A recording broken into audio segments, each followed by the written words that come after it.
Hello students. तो आज हम बात करते हैं कॉलिजन्स थ्योरी और उसके अंदर बात करेंगे फिर एक्टिवेशन एनर्जी। तो क्या है कॉलिजन्स थ्योरी? देखिए यानी जैसे कोई रिएक्शन होती है और उसमें सारे रिएक्टेंट मॉलिक्यूल्स क्या होते हैं, जब तक एक दूसरे से टकराएंगे नहीं, जब तक प्रोडक्ट नहीं बनेगा। ठीक है। और ये भी जरूरी नहीं है कि सारे रिएक्टेंट मॉलिक्यूल्स के टकराने से प्रोडक्ट बने। ठीक। तो जिन रिएक्टेंट मॉलिक्यूल्स के टकराने से प्रोडक्ट बनता है उनको कहते हैं इफेक्टिव कॉलिजन्स, और जिन रिएक्टेंट मॉलिक्यूल्स के टकराने के बाद भी प्रोडक्ट नहीं बनता है उनको कहते हैं इनइफेक्टिव कॉलिजन्स। ठीक है। अब यानी कुछ रिएक्टेंट मॉलिक्यूल्स प्रोडक्ट बना रहे हैं और कुछ रिएक्टेंट मॉलिक्यूल्स प्रोडक्ट नहीं बनाते हैं, क्यों? तो उसी पर आज हम बात करेंगे, उसी से जुड़ा हुआ हमारा कॉलिजन थ्योरी। तो चलिए शुरू करते हैं। Collision theory, collision theory.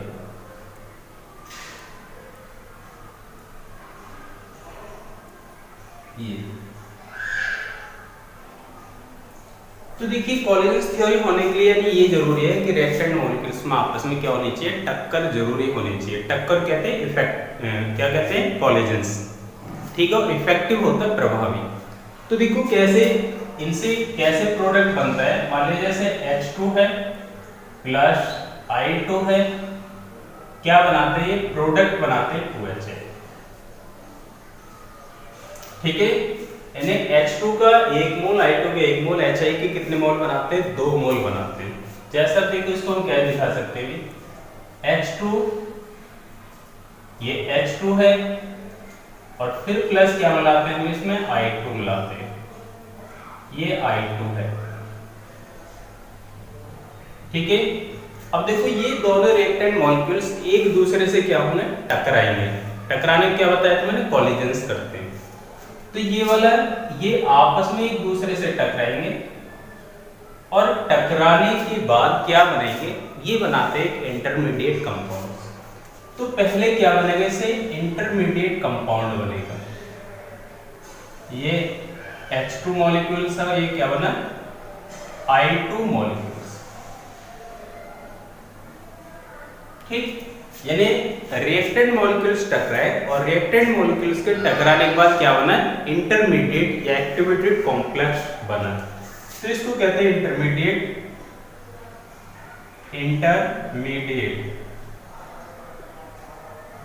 या एक्टिवेटेड कॉम्प्लेक्स, एक्टिवेटेड कॉम्प्लेक्स। ये बना।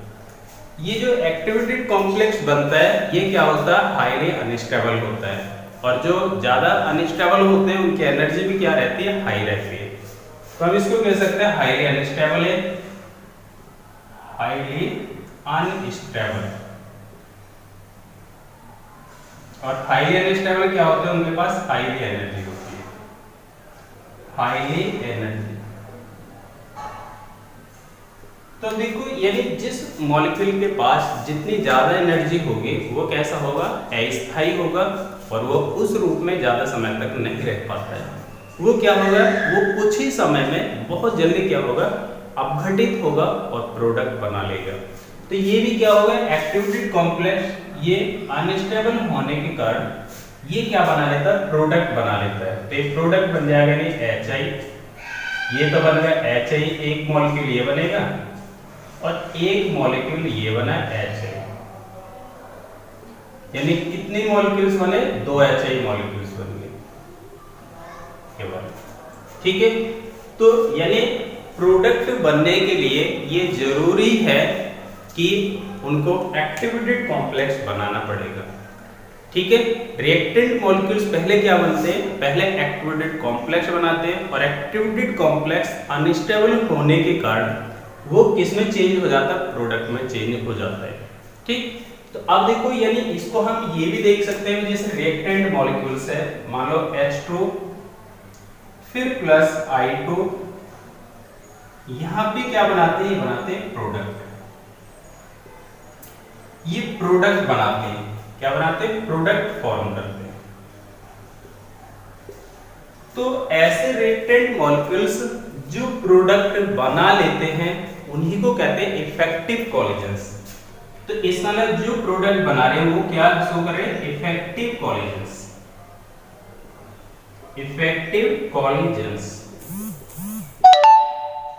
ये वाला। तो ध्यान रखना इफेक्टिव कॉलिजन्स प्रभावी टक्कर।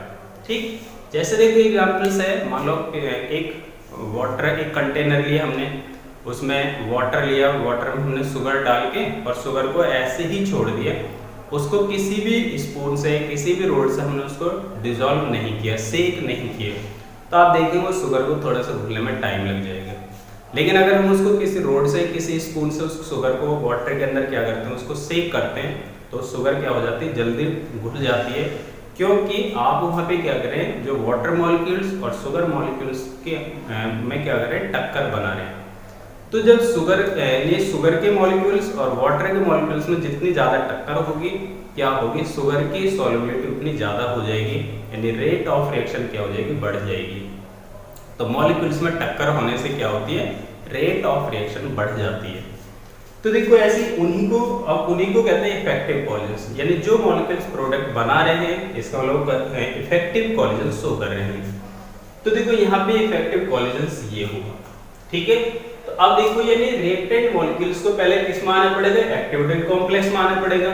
एक्टिवेटेड कॉम्प्लेक्स में आने के बाद प्रोडक्ट बनेगा, डायरेक्ट प्रोडक्ट कभी भी नहीं बनेगा।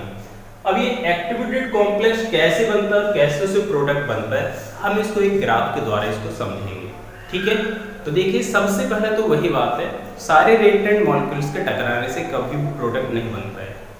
उन्हीं रिएक्टेंट मॉलिक्यूल्स के टकराने से प्रोडक्ट बन सकता है जिनकी एनर्जी एक्टिवेशन एनर्जी के या तो होगी बराबर या होगी ज्यादा।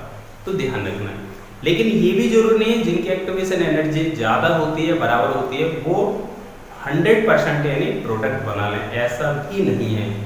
तो फिर क्यों नहीं है, सब पे डिस्कस करेंगे। तो सबसे पहले बात करते हैं कॉलिजन्स के अंदर। तो देखो अब इसमें ग्राफ की हेल्प देखते हैं क्या है। तो देखो भी ग्राफ देखते हैं इसके अंदर। अब इसमें ग्राफ में देखिए कंडीशंस बनती है। देखो पहले एक्टिवेशन एनर्जी देख लेते हैं क्या है।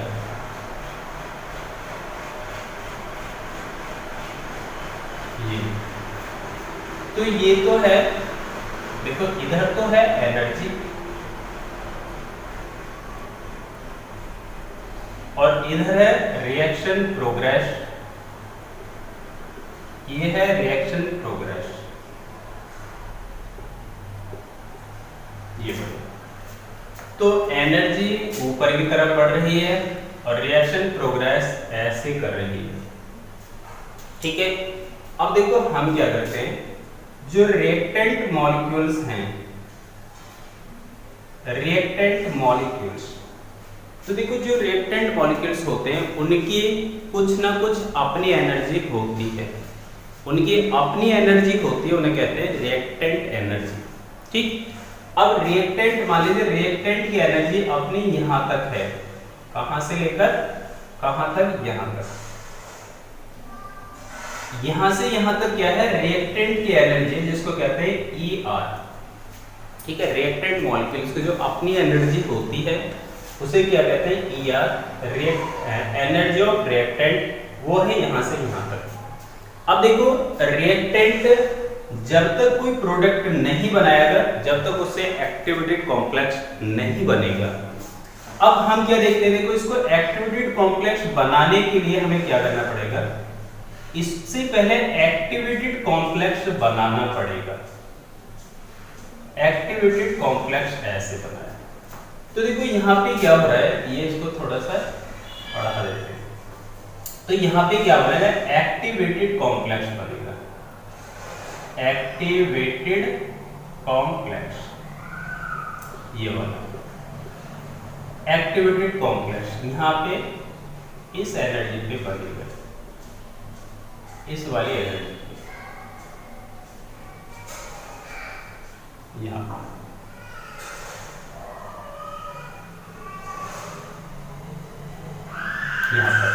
तो देखो रिएक्टेंट की एनर्जी अपनी, रिएक्टेंट की एनर्जी अपनी यहाँ तक है अब रिएक्टेंट को एक्टिवेटेड कॉम्प्लेक्स तक पहुंचाने के लिए, यानी रिएक्टेंट की एनर्जी को क्या करें, रिएक्टेंट को एक्टिवेटेड कॉम्प्लेक्स में लाने के लिए उसको दी गई एक्स्ट्रा एनर्जी वही होती है एक्टिवेशन एनर्जी। तो देखो रिएक्टेंट को हमने यहाँ पे मान लो क्या है, A प्लस बी रिएक्टेंट है, क्या है, A प्लस बी रिएक्टेंट है। A प्लस बी रिएक्टेंट की अपनी एनर्जी यहाँ से यहाँ तक है, यहाँ पे क्या है, इसकी एनर्जी यहाँ 0 लेवल है। तो अब देखो एक्टिवेटेड कॉम्प्लेक्स ए बी से क्या बनेगा, एक्टिवेटेड कॉम्प्लेक्स बना पहले ए बी बनेगा, ठीक है। रिएक्टेंट मॉलिक्यूल्स ए बी आपस में जुड़ के क्या बना रहे हैं, एक्टिवेटेड कॉम्प्लेक्स। लेकिन देखो ये रिएक्टेंट एक्टिवेटेड कॉम्प्लेक्स कब बनेगा, जब इसकी एनर्जी वहां तक पहुंचानी पड़ेगी, ठीक है। तो इस रिएक्टेंट की एनर्जी को धीरे धीरे बढ़ाते हुए कहां तक लाना पड़ेगा, एक्टिवेटेड कॉम्प्लेक्स के बराबर। तो रिएक्टेंट को दी गई एक्स्ट्रा एनर्जी, यानी रिएक्टेंट से एक्टिवेटेड कॉम्प्लेक्स बनाने के लिए उसको दी गई एक्स्ट्रा एनर्जी ही क्या है, एक्टिवेशन एनर्जी। तो देखो कितनी एनर्जी दी हमने इसको, यहां से लेकर यहां तक, इसको हमने एनर्जी यहां से यहां तक दी, ये वाली एनर्जी। तो देखो ये वाली एनर्जी ही क्या है, इसकी एक्टिवेशन एनर्जी है, EA। क्या है ये है, EA एक्टिवेशन एनर्जी। और यहाँ पे क्या बना, आपको प्रोडक्ट बन रहा C प्लस D, ये क्या बना यहाँ प्रोडक्ट C प्लस D से। तो देखो यानी reactant A plus B, A plus B है। एक बार रिएक्टेंट को एक्टिवेटेड कॉम्प्लेक्स तक पहुंचा दो, एक्टिवेटेड कॉम्प्लेक्स के बाद फिर वो धीरे धीरे अपना आप ही प्रोडक्ट बना लेगा। लेकिन उसको रिएक्टेंट से प्रोडक्ट बनाने के लिए पहले एक्टिवेटेड कॉम्प्लेक्स जरूर बनेगा। अब देखो रिएक्टेंट से एक्टिवेटेड कॉम्प्लेक्स बनाने के लिए दी गई उसको एक्स्ट्रा एनर्जी ही क्या है, एक्टिवेशन एनर्जी है। मान लिया रिएक्टेंट मॉलिक्यूल से हमने उसको गर्म किया, उसको हीट किया, हीट करने से क्या होगा, मॉलिक्यूल्स की एनर्जी बढ़ेगी। अब मॉलिक्यूल्स की एनर्जी बढ़ती कहां तक पहुंच गई, एक्टिवेटेड कॉम्प्लेक्स तक। यहां आते ही अब वो यहां पे तेजी के साथ बहुत तेजी से प्रोडक्ट बना लेगा, क्योंकि अब वो एनर्जी को क्या करेगा, डिक्रीज करता चला जाएगा। यहां से लेकर यहां तक तो एनर्जी उसकी बढ़ेगी। एक्टिवेटेड कॉम्प्लेक्स बनते ही जब वो धीरे धीरे फिर अपनी एनर्जी को घटाता चलाएगा और तेजी से बना लेगा प्रोडक्ट, यानी बहुत तेजी से जल्दी यहाँ एनर्जी एकदम डिक्रीज होकर प्रोडक्ट बना लेगा। अब देखो यहाँ प्रोडक्ट बना है इसका, यहाँ पर तो यहाँ बना है इसका प्रोडक्ट, ये बन गया इसका प्रोडक्ट यहाँ पे। अब देखो जहां प्रोडक्ट बनना है इसका मतलब ये प्रोडक्ट की एनर्जी है। प्रोडक्ट की एनर्जी क्या है, EP। हमने प्रोडक्ट की एनर्जी को क्या मान लिया, EP, और रिएक्टेंट की एनर्जी क्या है, ER, यानी energy of product, energy of reactant. अब देखो ये तो हुआ यहाँ तक लेवल। अब हमने देखो यह रिएक्टेंट की एनर्जी, ये रिएक्टेंट की एनर्जी है यहाँ तक। तो देखो यानी प्रोडक्ट की एनर्जी और रिएक्टेंट की एनर्जी के बीच जो गैप है उसी को कहते हैं हम डेल्टा H। तो ये क्या है, यहाँ से यहाँ तक डेल्टा H, इसे कहेंगे डेल्टा H। और डेल्टा H बराबर क्या होता है, EP minus ER। Delta H क्या है, change in enthalpy. Change in enthalpy किसके बराबर होती है, EP माइनस ER, यानी energy of product minus energy of reactant. ठीक। अब देखो इसमें एक एनर्जी टर्म्स और है जिसको कहते हैं थ्रेशोल्ड एनर्जी। वो थ्रेशोल्ड एनर्जी क्या है, 0 लेवल से लेकर के एक्टिवेटेड कॉम्प्लेक्स तक की एनर्जी जो होगी उसे कहते हैं थ्रेशोल्ड एनर्जी। तो ये कहां से कहां तक होगी, ये होगी यहां से यहां तक एक्टिवेटेड कॉम्प्लेक्स से, यानी 0 लेवल से एक्टिवेटेड कॉम्प्लेक्स तक की एनर्जी है क्या है, थ्रेशोल्ड एनर्जी। ये है थ्रेशोल्ड एनर्जी, ये वाली। ठीक है, ये थ्रेशोल्ड एनर्जी है। तो देखो हमने यहां से पता पड़ा, यानी डेल्टा H बराबर क्या है, डेल्टा H बराबर होता है EP minus ER, EP minus ER। ठीक। तो देखिए हमें यहां से एक एक्टिवेशन एनर्जी की पता पड़ी, दूसरी थ्रेशोल्ड एनर्जी की पता पड़ी। एक्टिवेशन एनर्जी क्या होता है आपको, यानी रिएक्टेंट को दी गई रिएक्टेंट को एक्टिवेटेड कॉम्प्लेक्स में बदलने के लिए, रिएक्टेंट को एक्टिवेटेड कॉम्प्लेक्स में बदलने के लिए उसको दी गई एक्स्ट्रा एनर्जी ही क्या है, एक्टिवेशन एनर्जी, जिसको किससे रिप्रेजेंट करते हैं, ई ए से रिप्रेजेंट करते हैं। यहां से यहां तक रिएक्टेंट की अपनी एनर्जी है, लेकिन उसको यहां से एक्स्ट्रा एनर्जी हमने दी और इसको एक्टिवेटेड कॉम्प्लेक्स तक लाए, तो एक्टिवेटेड कॉम्प्लेक्स तक लाने में उसको जितनी एनर्जी हमने दी, एक्स्ट्रा एनर्जी दी, उसी को कहते हैं एक्टिवेशन एनर्जी। एक्टिवेटेड कॉम्प्लेक्स बनते ही वो तेजी के साथ प्रोडक्ट में चेंज हो जाएगा और अपने एनर्जी को करेगा डिक्रीज, अपनी एनर्जी उसकी क्या हो जाएगी, कम। अब देखो प्रोडक्ट की एनर्जी यहां से यहां तक है, प्रोडक्ट की एनर्जी यहां, यह क्या है ईपी, रिएक्टेंट की एनर्जी क्या है ईआर। इन दोनों के बीच जो गैप है चेंज इन एंथैल्पी यानी डेल्टा एच, वो किसके इक्वल है, ईपी माइनस ईआर के इक्वल है।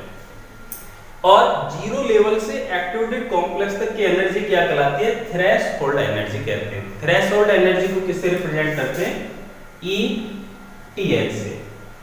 थ्रेशोल्ड एनर्जी, थ्रेशोल्ड एनर्जी क्या है, ये होती है reactant energy, reactant energy plus activation energy. क्या होती है, एक्टिवेशन एनर्जी, ये इसके इक्वल होती है। यानी थ्रेशोल्ड एनर्जी क्या है, रिएक्टेंट की एनर्जी प्लस उसमें एक्टिवेशन एनर्जी का दोनों का योग होगा। अब देखो इसका मतलब डेल्टा एच पे डिपेंड करता है। देखो डेल्टा एच है क्या, डेल्टा एच की वैल्यू दो तरीके से हो सकती है।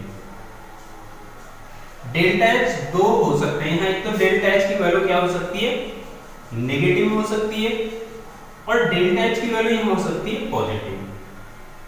ठीक है, डेल्टा एच की वैल्यू नेगेटिव भी हो सकती है इसमें, डेल्टा एच की वैल्यू क्या हो सकती है, पॉजिटिव। डेल्टा एच की वैल्यू देखो नेगेटिव कब होगी, डेल्टा एच की वैल्यू नेगेटिव जब होगी जब ईआर की वैल्यू क्या होगी, ईपी से ज्यादा। भाई ईआर की वैल्यू क्या होगी, ईपी से ज्यादा, तो ईआर क्या है, नेगेटिव, तो इसका मतलब डेल्टा एच नेगेटिव होगा। और डेल्टा एच पॉजिटिव कब होगा, जब ईपी की वैल्यू क्या होगी, ईआर से ज्यादा। यानी जब रिएक्टेंट की एनर्जी प्रोडक्ट की एनर्जी से ज्यादा होगी तो डेल्टा एच नेगेटिव, और जब प्रोडक्ट की एनर्जी रिएक्टेंट की एनर्जी से ज्यादा होगी तो डेल्टा एच पॉजिटिव। देखो फॉर्मूले से पता पड़ रहा है, यानी हम यहां पे लिख भी सकते हैं डेल्टा एच बराबर ईपी माइनस ईआर से, ये वाला। तो देखो अब यहां पे क्या है, यदि ईपी ईआर से ज्यादा है तो ईपी पॉजिटिव वैल्यू है, ईआर नेगेटिव वैल्यू है। ईपी की वैल्यू ईआर से ज्यादा तो डेल्टा एच क्या होगा, positive, EP is greater than ER. और ईआर की वैल्यू ईपी से ज्यादा है तो ईआर नेगेटिव वैल्यू होगा तो डेल्टा एच होगी नेगेटिव। लेकिन अगर डेल्टा एच है नेगेटिव तो ध्यान रखना वो रिएक्शन होगी एक्सोथर्मिक। कैसी होगी, एक्सोथर्मिक रिएक्शन होगी। और अगर डेल्टा एच है पॉजिटिव तो रिएक्शन होगी एंडोथर्मिक, एंडोथर्मिक रिएक्शन ये वाली होगी। तो डेल्टा एच पॉजिटिव कब होगा, जब डेल्टा एच की वैल्यू क्या होगी, जीरो से ज्यादा। और डेल्टा एच नेगेटिव कब होगा, जब डेल्टा एच की वैल्यू होगी इज लेस देन जीरो, ये वाला होगा। तो देखो इस नॉलेज के दो ग्राफ बनते हैं, एक एक्सोथर्मिक के लिए बनेगा और एक बनेगा एंडोथर्मिक के लिए। तो अब हम यहाँ पे देख के बता सकते हैं, देखो ईपी की वैल्यू ईआर से क्या है या ज्यादा, यानी ईपी की वैल्यू ईआर से ज्यादा है तो ईपी की वैल्यू ईआर से ज्यादा, तो ये ग्राफ किसके लिए बना है, एंडोथर्मिक रिएक्शन के लिए। तो ध्यान रखना एंडोथर्मिक रिएक्शन के लिए प्रोडक्ट की एनर्जी क्या है, रिएक्टेंट की एनर्जी से रहेगी ज्यादा। ठीक, तो हम इसको ग्राफ को बना सकते हैं। देखो एक्सोथर्मिक के लिए बनाएगा तो एक्सोथर्मिक के लिए क्या होगा, देखो C प्लस D क्या बना है, product, C plus D product. अब देखो इसी को एक्सोथर्मिक के लिए देख लें, ये क्या हो गई, एनर्जी, एनर्जी इंक्रीज हो रही है और इधर रिएक्शन प्रोग्रेस इंक्रीज होगी, ये वाला। तो देखो ये तो भी रिएक्टेंट की एनर्जी यहां से यहां तक, किसकी एनर्जी है, रिएक्टेंट एनर्जी ई आर।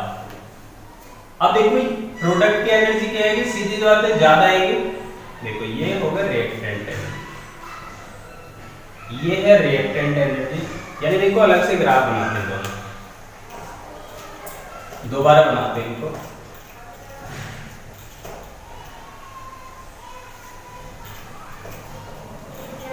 तो देखिए दोनों में क्या है,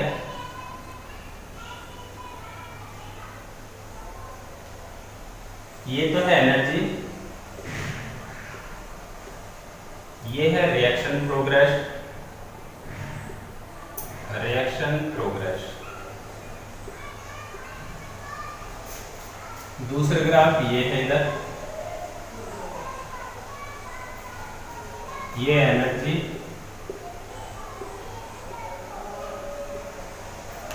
एनर्जी ऐसे बढ़ेगी और रिएक्शन प्रोग्रेस ऐसे, तो रिएक्शन प्रोग्रेस, प्रोग्रेस ऐसे बढ़ेगी। ठीक है, तो देखो अगर रिएक्टेंट की एनर्जी है यहाँ पर, रिएक्टेंट की एनर्जी है यहाँ से यहाँ तक, ये रिएक्टेंट की एनर्जी है जिसको क्या मान लिया ई आर है। रिएक्टेंट की एनर्जी क्या है ई आर।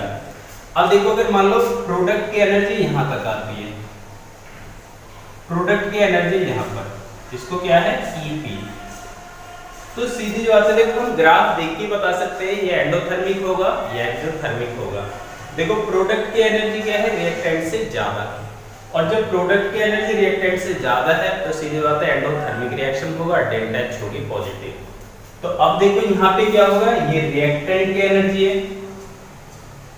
ये रिएक्टेंट की एनर्जी है ई आर, प्रोडक्ट की एनर्जी बना दो यहाँ पर, तो ये क्या बने यहाँ पर प्रोडक्ट, ये बनना है यहाँ पर प्रोडक्ट, और प्रोडक्ट की एनर्जी क्या है ईपी। तो देखो इसका मतलब क्या है, यहाँ प्रोडक्ट की एनर्जी रिएक्टेंट से कम है, तो सीधी बात है ये ग्राफ होगा एक्सोथर्मिक के लिए। अब देखो दोनों को बनाते हैं, दोनों पे एक्टिवेटेड कॉम्प्लेक्स, ये एक्टिवेटेड कॉम्प्लेक्स हमने यहाँ पहुंचा दिया, और एक्टिवेटेड कॉम्प्लेक्स पे यहाँ बन गया प्रोडक्ट, क्या बन गया यहाँ प्रोडक्ट बन गया। तो प्रोडक्ट के बनने में देखो एक्टिवेटेड कॉम्प्लेक्स कहाँ बना हमारा, ये बना एक्टिवेटेड कॉम्प्लेक्स,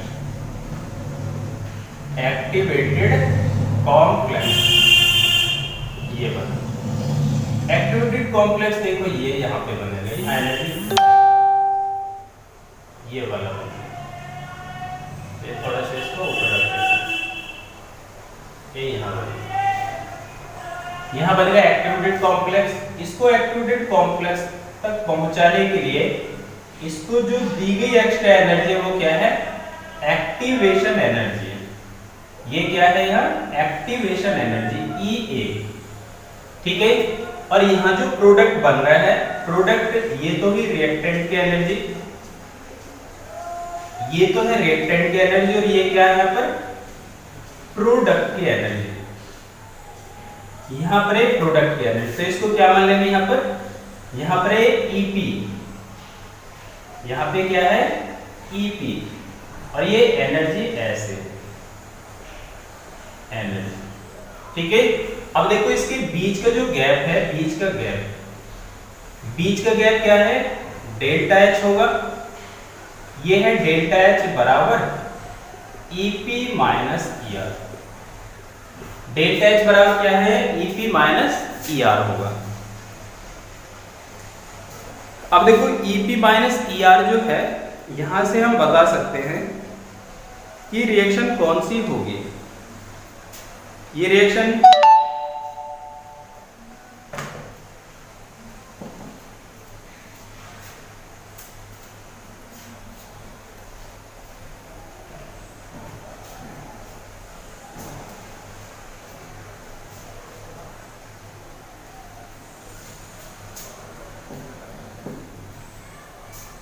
तो देखिए हम इसको देख के बता सकते हैं डेल्टा एच बराबर ईपी माइनस ई आर। तो देखो यहाँ पे ईपी क्या है is greater than E R, EP is greater than E R. तो जब ईपी की वैल्यू ई आर से है ज्यादा तो फॉर्मूला क्या है हमारा डेल्टा एच बराबर EP minus E R, EP minus E R. तो डेल्टा एच की वैल्यू क्या हो जाएगी भैया, डेल्टा एच की वैल्यू हो जाएगी पॉजिटिव, और जब डेल्टा एच की वैल्यू पॉजिटिव है तो कैसे होगी एंडोथर्मिक रिएक्शन। तो ये क्या होगी एंडोथर्मिक। ठीक है, यानी देखो ईपी ये ग्राफ जो है किसके लिए एंडोथर्मिक रिएक्शन के लिए, और डेल्टा एच की वैल्यू भी यहाँ क्या हो जाएगी डेल्टा एच की वैल्यू हो जाएगी इज ग्रेटर देन 0। ठीक है, अब देखो इसके लिए देखते हैं, इसके लिए एक्टिवेटेड कॉम्प्लेक्स बनाते हैं हम ये, और ये प्रोडक्ट बना यहाँ। तो ये तो रिएक्टेंट की एनर्जी, प्रोडक्ट कहाँ बना हमारा यहाँ पर, प्रोडक्ट बना यहाँ, तो ये किसकी एनर्जी है, ईपी की, प्रोडक्ट एनर्जी। तो यहाँ पे क्या हो रहा है, देखो ER इज ग्रेटर देन क्या है, EP। इस वाले ग्राफ में क्या है, रिएक्टेंट की एनर्जी क्या है, प्रोडक्ट से ज्यादा है। तो यहाँ पे क्या आ जाएगा, डेल्टा H बराबर EP minus ER, EP minus ER। अब यहाँ पे ER की वैल्यू ज्यादा है तो डेल्टा H की वैल्यू क्या हो जाएगी, नेगेटिव। और जब डेल्टा H की वैल्यू नेगेटिव है तो कैसे होगी, एक्सोथर्मिक। कैसे रिएक्शन होगी, एक्सोथर्मिक होगी। और डेल्टा H की वैल्यू क्या आ जाएगी, इज लेस देन 0। ठीक है, तो अब इसको यहाँ पर जो एक्टिवेशन एनर्जी है इसकी, अब इसको ग्राफ को पूरा कर देते हैं। देखो ये एक्टिवेटेड कॉम्प्लेक्स बना यहाँ, एक्टिवेटेड कॉम्प्लेक्स तक बनाने के लिए इसको दी गई एक्स्ट्रा एनर्जी, यही एक्टिवेशन एनर्जी है, यही क्या है, EA। और यहाँ से टोटल एनर्जी इसकी, ये क्या है, थ्रेशोल्ड एनर्जी है इसकी, थ्रेशोल्ड एनर्जी, ये हुई थ्रेशोल्ड एनर्जी। और देखो इनके बीच का जो गैप है, इनके बीच का गैप, ये क्या होगा, ये डेल्टा H होगा। ये है डेल्टा H बराबर EP minus ER, EP minus ER। ठीक है, और ये क्या है यहाँ पर, एक्टिवेटेड कॉम्प्लेक्स, एक्टिवेटेड कॉम्प्लेक्स, ये इसको पूरा करते हुए देखो एक्टिवेशन एनर्जी यहां से 0 लेवल से एक्टिवेटेड कॉम्प्लेक्स तक की एनर्जी क्या है, इसकी थ्रेशोल्ड एनर्जी है। क्या है, थ्रेशोल्ड एनर्जी, ये है इसकी थ्रेशोल्ड एनर्जी। अब देखो ये थ्रेशोल्ड एनर्जी होगी, ये एक्टिवेटेड कॉम्प्लेक्स हो गया, और ये है डेल्टा H बराबर EP माइनस ER। तो देखो ये रिएक्शन किसके लिए है, ये रिएक्शन है एंडोथर्मिक के लिए, और ये ग्राफ है एक्सोथर्मिक के लिए। यानी इन ग्राफ को हम कहते हैं एनर्जी डायग्राम। तो क्या शो कर रहे हैं, energy diagram show, energy diagram, energy diagram,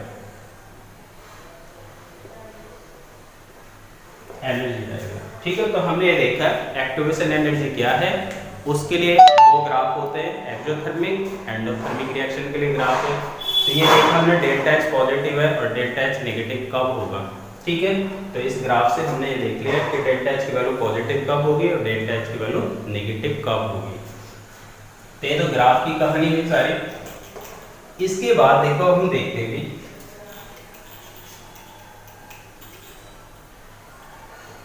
इसके बाद ये है, यानी अब देखिए मेनली ये निकल के आया कि जरूरी नहीं है जिन रिएक्टेंट मॉलिक्यूल्स के पास एनर्जी एक्टिवेशन एनर्जी के बराबर है या उससे ज़्यादा है कि वो प्रोडक्ट जरूर बना ले। ये कोई श्योर नहीं है कि जिन मॉलिक्यूल्स के पास क्या है, एनर्जी एक्टिवेशन एनर्जी के बराबर है या उससे ज़्यादा हो, वो प्रोडक्ट बना सकते हैं। ठीक है, इसलिए इसके पास क्या होना चाहिए, दूसरा कंडीशन है उसके पास ओरिएंटेशन होना चाहिए प्रॉपर। तो ऐसे यानी बहुत रिएक्टेंट मॉलिक्यूल्स ये जरूर नहीं है जिसके पास एक्टिवेशन एनर्जी, जिनके पास एनर्जी एक्टिवेशन एनर्जी के बराबर है ज़्यादा, वो प्रोडक्ट बना लेंगे। ठीक है, हो सकता है प्रोडक्ट ना बने। तो अब दूसरी कंडीशन क्या है, इसका उनका होना चाहिए प्रॉपर ओरिएंटेशन। प्रॉपर ओरिएंटेशन क्या है, देखो उस पर डिस्कस करते हैं। जैसे इसमें देखो थोड़ा इंक डाल लेते हैं, आप इसको देखें जरा।